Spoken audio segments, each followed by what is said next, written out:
Hey guys, welcome to educational. दोस्तों, आप सचमुच सीरियस हो क्या? जॉब चाहिए आपको जीसीसी के अंदर, गल्फ, एब्रॉड या यूरोप कंट्री के अंदर में, या इंडिया या आप अपने होम कंट्री के अंदर में जॉब चाहिए आपको, सीरियस हो तो ये कुछ 3-4 गलतियां नहीं करना। कुछ 4-5 3-4 ऐसा कुछ मैं आपको बताऊंगा जो अक्सर लोग मिस्टेक करते हैं और उन्हें रिजेक्शन का सामना करना पड़ता है। वो बार बार रिजेक्ट हो जाते हैं, कुछ प्रॉब्लम्स आने लगती है या फंस जाते हैं, उनका पैसा, उनका सब कुछ ख़त्म हो जाता है और टाइम वेस्ट हो जाता है। टाइम क्यों वेस्ट करना? बस ये छोटी सी वीडियो देख लेना, बस ये कुछ गलतियां हैं, नहीं करना, बिल्कुल सेट कर लेना दिमाग में, कभी रिजेक्शन का सामना नहीं करना पड़ेगा। ऐसा 98% ऐसा चांसेस हो जाएगा कि आपका सिलेक्शन हो जाएगा, आप एक कामयाब हो जाओगे, आप उस पार चले जाओगे, आप अपने गोल को अचीव कर लोगे। तो वो गलतियाँ क्या है? लोग अक्सर फ्रेशर्स क्या करते हैं कि इस चीज़ को समझ नहीं पाते हैं। सबसे पहले सीवी आप बनाते हो, आपका पासपोर्ट है ऑलरेडी, इसको हटा दो, पासपोर्ट की बात नहीं कर रहा हूँ, सीवी बनाते हो, ठीक है ना? आप अपने रिज्यूमे बनाते हो और रिज्यूमे देखो बहुत जल्दी करते हैं हम रिज्यूमे बनाने के लिए। अगर आपको 10 दिन 1 महीना भी टाइम लगे ना, ले लो, लेकिन रिज्यूमे 1 नंबर पे है, 1 नंबर पे। आगे भी बताऊंगा, बहुत इंपॉर्टेंट चीज़, रिज्यूमे लेकिन प्रोफेशनल होना चाहिए। अब बात करते हैं रिज्यूमे प्रोफेशनल क्या होता है। इस पर बहुत सारा आपको वीडियो मिल जाएगा, बहुत सारी स्टडीज़ मिल जाएगी, लेकिन एक प्रोफेशनल रिज्यूमे होना चाहिए। और उस रिज्यूमे के अंदर में, थोड़ी मेरी आवाज़ ठीक नहीं है, थोड़ी साउंड चेंज हो गया आ रहा है, प्लीज़ आप कंप्रोमाइज़ कीजिएगा।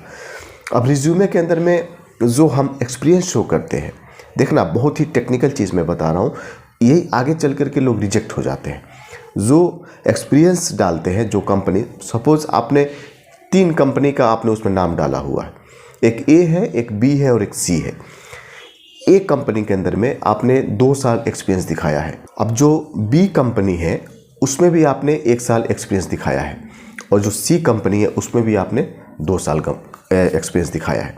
लेकिन प्रॉब्लम क्या है कि जब ये कंपनी और उस कंपनी के बीच में 3 महीने से ज़्यादा, 90 डेज से ज़्यादा गैप नहीं होना चाहिए। चाहे आप मतलब कोई भी पोस्ट पे हो, किसी भी पोस्ट पे अगर आप हो तो गैप नहीं होना चाहिए। इस तरीके से माना जाता है कि ये बंदा अनप्रोफेशनल है। अगर आपकी कंटिन्यूटी छूट गई है, टूट गई है, आप ब्रेक कर दिए हो बीच में, तो ये नहीं चलता है। एक बैड इम्प्रेशन पड़ता है क्लाइंट के ऊपर में या कंपनी के ऊपर में, एम्प्लॉयर के ऊपर में, और रिजेक्शन का सामना। लोग 2-2 साल, 3-3 साल गैप करके एक दूसरा सर्टिफिकेट बना लेंगे। अरे भाई, जब बनाना ही है आपको, सर्टिफिकेट बनाकर उसमें लगाना ही है, तो मैचिंग करो ना। अगर कहीं आपने एक कंपनी में काम कर रहे थे, वो छूट गया जॉब, दूसरे कंपनी में जा रहे हो, तो ठीक है, जाओ, दूसरा कंपनी सर्टिफिकेट लगा रहे हैं तो लगा दो। वैसे चेक वेक कुछ होता नहीं है, सर्टिफिकेट लगा दो। मतलब ये, इस कंपनी और उस कंपनी के बीच में 3 महीने से ज़्यादा का गैप नहीं होना चाहिए। आप कोशिश करो कि 2 महीना ही रखें, 2 मंथ से ज़्यादा गैप नहीं रखो, ठीक है? नंबर 1 बात। दूसरी चीज़ें हैं कि हमेशा जब भी आप कोशिश करो कि बाहर जाकर के मार्केट में जो मेट्रो सिटी है, उस मेट्रो सिटीज़ के अंदर में जो जॉब कंसल्टेंसीज हैं, जो ऑथराइज्ड हैं, वहाँ पे डायरेक्ट टच करें उसको। बार बार जाएं, या उनकी एडवर्टाइजमेंट, जो उनकी जो वैकेंसीज जिस पेपर में आती है, उस पेपर को फॉलो करें, उनके वेबसाइट पे जाएं, उनके वेबसाइट के थ्रू वैकेंसीज को गेन करें। नंबर 2, ये बहुत बहुत इंपॉर्टेंट है। लोग क्या करते हैं कि घर रहते हैं कंफर्टेबल जोन में, घर पे सोएंगे, खाएंगे, अपना काम कर रहे हैं, और एजेंट को पासपोर्ट पकड़ा दिया कि भैया जा रहे हो तो मेरा भी पासपोर्ट लेते जाओ, और कोई वीज़ा होगा तो देख लेना। तो वो आपको देख लेता है, और वो ऐसा देखेगा कि फिर आप कहीं के नहीं रहोगे।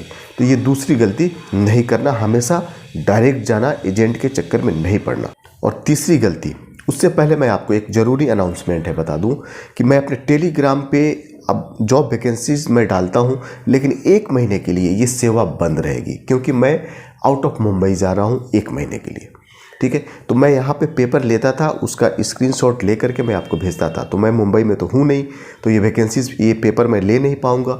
तो मैं बाहर हूँ, ये मुंबई में ही आती, तो मैं मुंबई में नहीं रहूँगा, और ये पेपर मैं फाइंड आउट नहीं कर सकता हूँ बाहर से।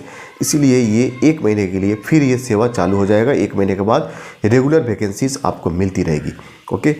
तीसरी गलती क्या है? तीसरी गलती है, एक जेन्युइन जॉब कंसल्टेंसीज को हम फाइंड आउट नहीं कर पाते हैं, जिसके कारण हम फंस जाते हैं और पैसा वगैरह लॉस हो जाता है। और चौथी मिस्टेक, कभी भी सोशल मीडिया या फेक जो वैकेंसीज होता है, या कहीं से हवा में उड़ते हुए आया, कहीं किसी ने फॉरवर्ड कर दिया व्हाट्सएप पे, ये सब पे नहीं जाना। और जो अनऑथराइज्ड है, जिसे आप नहीं जानते हैं, ऐसे वेबसाइट, ऐसे जॉब पोर्टल, उस पर आप अपना CV, पासपोर्ट अप्लाई नहीं करना, आप अपना रिज्यूमे नहीं डालना, अपलोड नहीं करना। उस वेबसाइट के थ्रू वो ले जाकर कहीं ना कहीं फंसा देते हैं, या कहीं ना कहीं ऐसे मतलब जो एम्प्लॉयर है उनके हाथ में दे देंगे कि आप फंस जाओगे। तो फंसने से क्या फ़ायदा?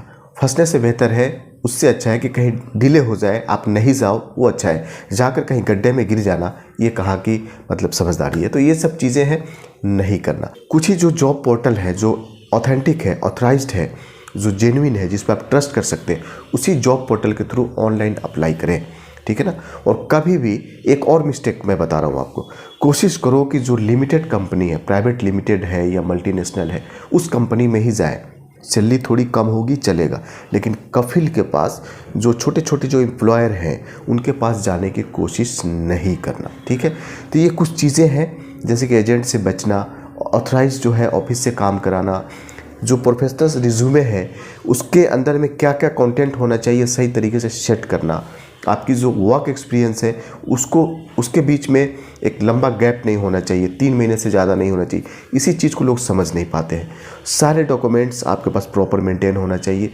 तो ये कुछ चीज़ें हैं जो मैंने आपको बताने की कोशिश की। अगर समझ आ गई होगी तो फॉलो कर लेना, समझ नहीं आई होगी अभी भी तो फॉलो नहीं करना, आप जो कर रहे हो वही सही करते रहना, ठीक है। इस चैनल को सब्सक्राइब कर लेना अगर दिल में आए, लगे कि अच्छा है, अदरवाइज़ कोई बात नहीं दोस्तों। आप अपना ध्यान रखिए, मिलते हैं बहुत जल्द किसी और इन्फॉर्मेशन के साथ। जय हिंद।